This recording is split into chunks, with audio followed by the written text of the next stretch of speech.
барлықтарыңыз сәлем. Және де біз бүгін көптен күткен мен комментарийіме осындай комментарий бұрында қалдырып кеткен болатын. Ағылшын приложениялар туралы түсіргенде орыс тілін қалай үйрену керек деген кеңестер, приложениялар жайлы айтшы дегенде сөйлем болған. И короче, мен бүгін сіздерге орыс тілін қалай үйрену керек кеңестер, лайфхактар және де сайттар, каналдар, YouTube каналдарын және де приложениялар жайлы айтатын боламын. Ал енді жақсылап отырыңыздар, дайындалыңыздар, ендеше бастайық. Ең алдымен достар, кеңестерден бастайық. Мен қолыма қағаз алып отырамын, өйткені мен енді қарап тұру үшін. Ал енді бастайық. Бірінші кеңес ол телефон немесе гаджеттерін барлығын орыс тіліне аудару. Негізінде барлығымызда орысша тұрады, бірақ көбінесе қазір басқа ұлттар мені қарап жатсаңыздар, онда барлығын гаджеттерді орыс тілін ауыстырып қойсаңыздар деп кеңес беремін. Және екіншісі ол фонетикамен айналысу, яғни кітап оқу, ударенияға назар аудару дегенде. Фонетиканы көбінесе оқығысы келмейді адамдар, себебі ол кішкене скучный және де сол фонетика қызық емес болғандықтан кітап оқуды ұнатпайтындар көбісі онымен айналыспайды. Кітап оқығыларыңыз келмесе, хотя бы бір газеттің бір мәтін болсын ба, соны оқысаңыздар жеткілікті. Яғни фонетикамен айналысу екіншісі бітті. Ал енді үшіншісі ол орысша түсіну үшін көп сөйлеу, көп тыңдау керек. Иә достар, әрине де біз тілді сөйлемесек, тыңдамасақ, онда біз үйрене алмаймыз. Сондықтан да не істеу керек?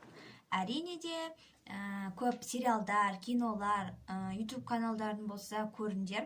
Және де сендерге айтқаным көп сөйлеуге тырысыңдар.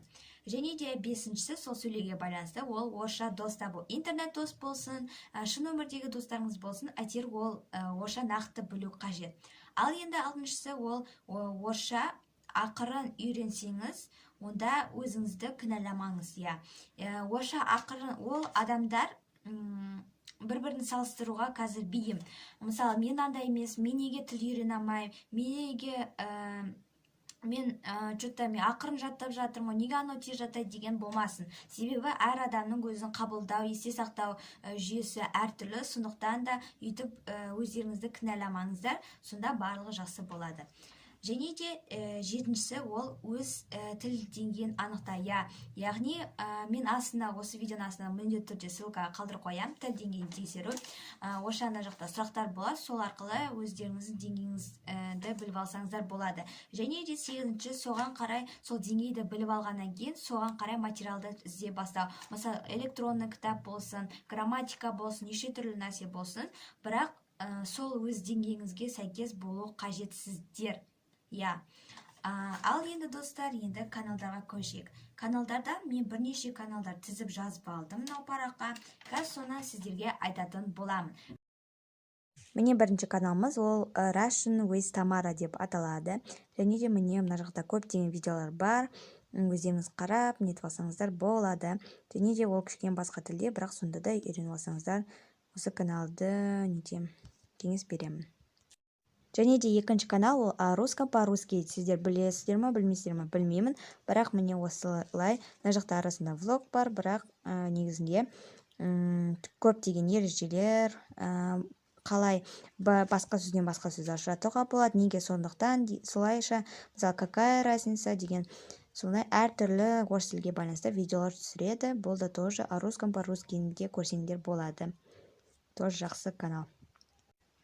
Үшінші каналымыз ол міне русский язык с Дашей. Және де мына жақта көп міне осындай видеолар бар орыс тілге қатысты.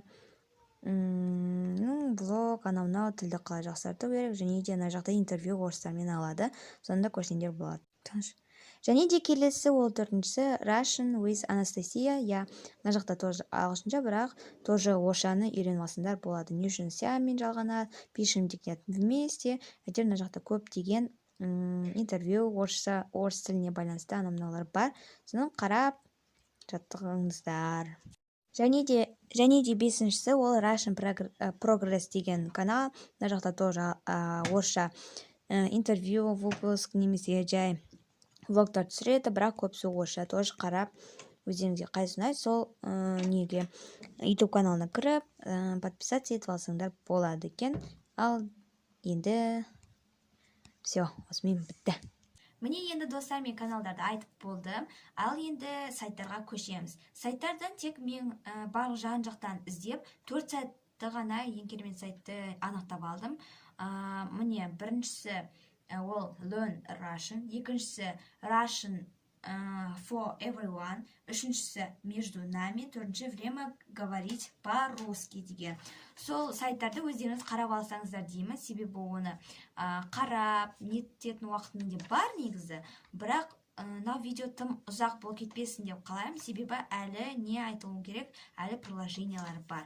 Ал енді достар, қазір біз приложенияларға көшеміз. Приложенияларға біріншісі Drops жатады. Drops дегеніміз ол міне суреті, міне иконкасы де.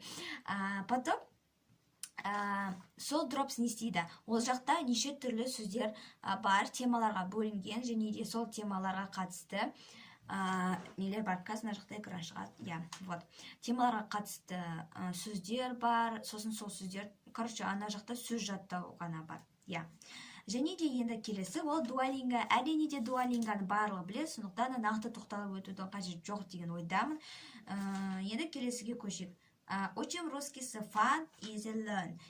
Бұл тоже Fun Easy Learn мен негізі түрік тілін және ағылшын тілін пайдаланған болатын бұрында, бірақ қазір пайдаланбаймын. Ол тоже ана жақта сөздер үйренеді, және сөздерге неше түрлі үйреніп қана қоймай, ойын ойнап деген сияқты қызықты ойын арқылы үйренеді. Сондықтан да Fun Easy Learn'ды да істесеңдер, скачет алсаңдар болады. Және де Learning Russian Basic 400 Words дейді. Бұл жақта да сөз жаттау, тоже міне сырты былай беріледі, және де обзорды нақты жасамай қойсам болады ау деймін. Өйткені өздеріңіз скачет алсаңыздар болады, өйткені мен кеңес бердім сіздерге.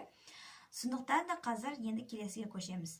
Learn Russian Free Word Power деп аталады келесі. Бұл тоже тегін сөздер жинағы, сол приложение сөз жаттауға арналған, көбісі осы сөз жаттауға байланысты. Сондықтан да осын істесеңдер, скачет алсаңдар болады.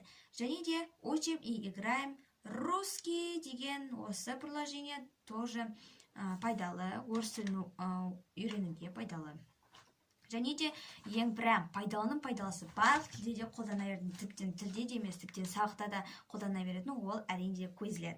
Quizletті сіздер сөздер арқылы да жаттап, сол жақта сөздер, термин, анау-мынау болса да жазып, флеш-карточка арқылы ойнасаңдар болады. Міне оны өздерің қарап, скачет алсаңдар болады. Міне достар, сендерге көптеген ақпараттар, сайттар, анау-мынаулар айттым. Ресурстар, яғни орыс тілін жақсарту үшін, орыс тілін жақсартқыларыңыз келсе, міндетті түрде жаттаңыздар, жаттығыңыздар, сіздерге сәттілік тілеймін. Ал енді мен сіздермен қоштаспаймын, тек қана келесі видеода кездескенше. Және де егер міндетті түрде тіркелмесеңіздер, тіркелуді ұмытпаңыздар, себебі мен бұдан да қызық видеолар түсіріп жатырмыз. Сондықтан да давайте, всем пока!